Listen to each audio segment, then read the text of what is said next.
Students, today we are going to solve example number 2.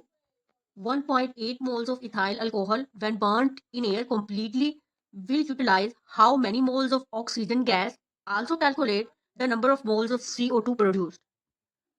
So, the number of moles of ethyl alcohol given is 1.8. The number of moles of oxygen needed is unknown. सबसे पहले हम chemical equation लिखेंगे. C2H5OH is the formula of ethyl alcohol. ये react करेगी oxygen से, produce करेगी CO2 carbon dioxide and water.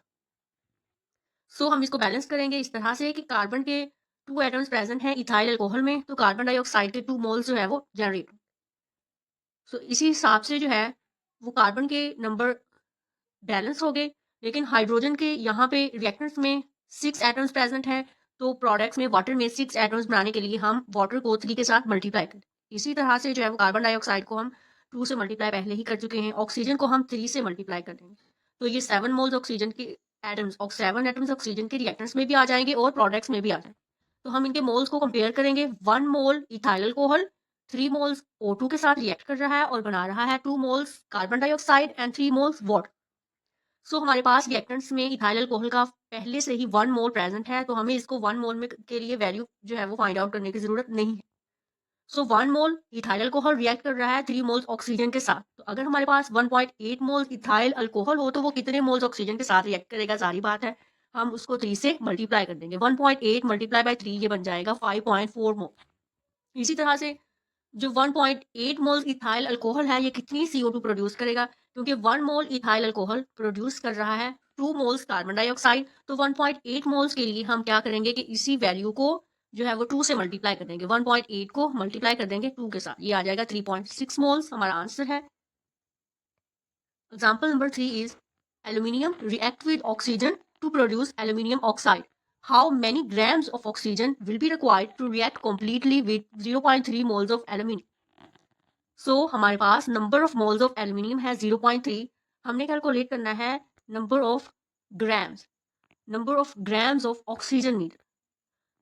So हम सबसे पहले इसके लिए केमिकल इक्वेशन लिखेंगे. एल्यूमिनियम रिएक्ट करेगा ऑक्सीजन गैस के साथ और बना देगा Al2O3 एल्यूमिनियम ऑक्साइड.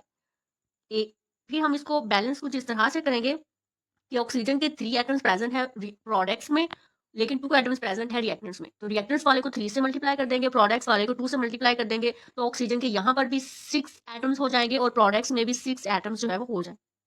जब हमने प्रोडक्ट को Al2O3 को 2 से मल्टीप्लाई किया है तो एल्यूमिनियम यहाँ पर 4 बन गए हैं. तो इसको बैलेंस करने के लिए हमें रिएक्टेंट्स में भी 4 एल्यूमिनियम जो है वो करने पड़ेंगे. 4 के साथ एल्यूमिनियम को मल्टीप्लाई कर. फिर हम इनके मोल्स को कंपेयर करते हैं.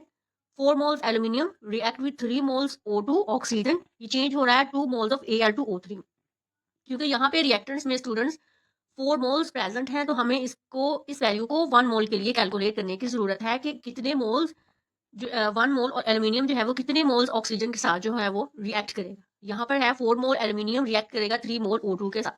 तो 1 मोल एल्यूमिनियम विल नीड ऑक्सीजन. तो हम क्या करेंगे कि जिस चीज़ के साथ वो रिएक्ट कर रहा है उसको न्यूमिनेटर में, और एल्यूमिनियम जो रिएक्ट कर रहा है उसको हम डिनोमिनेटर में लिख लेंगे.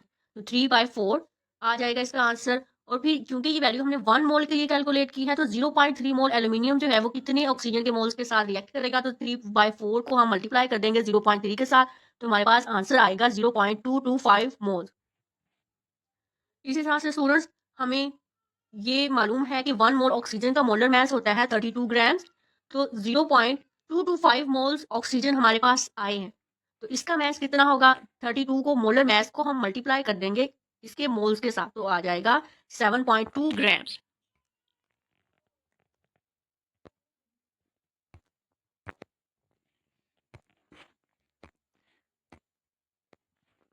The next is how many moles of water will be produced if we react 5 gram of hydrogen gas with excess of oxygen gas.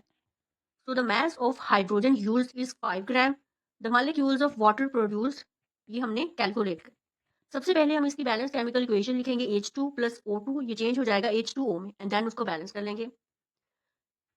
Because reactors में ऑक्सीजन के 2 एटम्स हैं, प्रोडक्ट्स में ऑक्सीजन का 1 एटम है. तो प्रोडक्ट्स में जो है वो हम उसको 2 से मल्टीप्लाई करेंगे प्रोडक्ट को. तो ऑक्सीजन के 2 एटम्स प्रोडक्ट्स में और 2 एटम्स रिएक्टर्स में होंगे. लेकिन प्रोडक्ट्स में हाइड्रोजन के 4 एटम्स हैं और रिएक्टर्स में 2 एटम्स। इस वजह से हमने उसको 2 से मल्टीप्लाई करके रिएक्टेंट्स में भी हाइड्रोजन के 4 एटम्स हो गए, प्रोडक्ट्स में भी 4 एटम्स हो गए। सो हम इनके मोल्स कंपेयर करेंगे। 2 मोल्स हाइड्रोजन रिएक्ट करेगी 1 मोल ऑक्सीजन के साथ और प्रोड्यूस करेगी 2 मोल H2O या वाटर।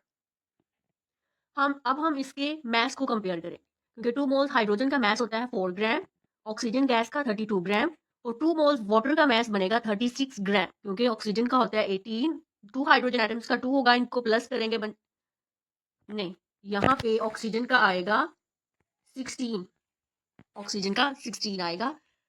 फिर हम इनको 16 और प्लस 2 करेंगे तो 18 आ जाएगा और साथ में 2 से मल्टीप्लाई करेंगे, क्योंकि यहाँ पे 2 मोल जो है वो ऑक्सीजन की प्रोड्यूस हो रहे हैं, तो वो बन जाएगा 36 ग्राम। सो हम इस केमिकल इक्वेशन से ये बता सकते हैं कि 4 ग्राम हाइड्रोजन जो है वो 36 ग्राम वाटर बना रहा है। तो 5 ग्राम हाइड्रोजन कितना प्रोड्यूस करेगा वाटर? तो हम क्या करेंगे कि जो प्रोडक्ट्स का मास है 36 ग्राम ओवर रिएक्टेंट का मास, रिएक्टेंट का है 4, तो हम इन जो प्रोडक्ट्स के मास को रिएक्टेंट के मास से जो है वो डिवाइड कर देंगे और फिर मल्टीप्लाई कर देंगे 5 के साथ, तो आ जाएगा हमारे पास 45 ग्राम।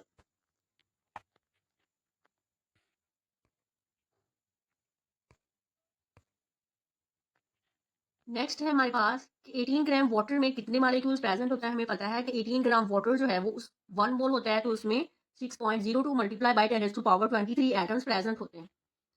इसी तरह से 36 ग्राम वाटर में कितने मॉलिक्यूल्स प्रेजेंट होंगे, वो होंगे 2 multiply by 6.02 multiply by 10⁻23 molecules. 12.04 multiply by 10⁻23 molecules ये बन जाएगा। वैसे भी अगर हम इसको कैलकुलेट करना चाहें, क्योंकि प्रोडक्ट्स में 2 मोल्स ऑफ वाटर जो है वो प्रोड्यूस हो रहे हैं, इस वजह से हम इसको 6.02 मल्टीप्लाई बाई 10⁻23 को 2 के साथ जो है वो मल्टीप्लाई कर देंगे। फिर हम ये कैलकुलेट करेंगे कि 45 gram of H2O contain molecule, ये कितने मॉलिक्यूल जो है वो कॉन्टेन कर रही है। हमें पता है कि मॉलिक्यूल्स के लिए फार्मूला होता है given mass over molar mass multiply by the number of molecules, जो कि हमारे पास 36 ग्राम्स में आए हैं। ठीक है, 36 ग्राम्स में ये हमारे पास मॉलिक्यूल्स आ गए हैं। अब हमने 45 ग्राम्स में कैलकुलेट करने हैं, तो इसके लिए पहले हमने नंबर ऑफ मोल्स निकालने होते हैं, वो होता है given mass 45 over molar mass 36। ठीक हो गया। अब ये आ जाएगा हमारे पास आंसर 1.505 मल्टीप्लाई बाई 10⁻24।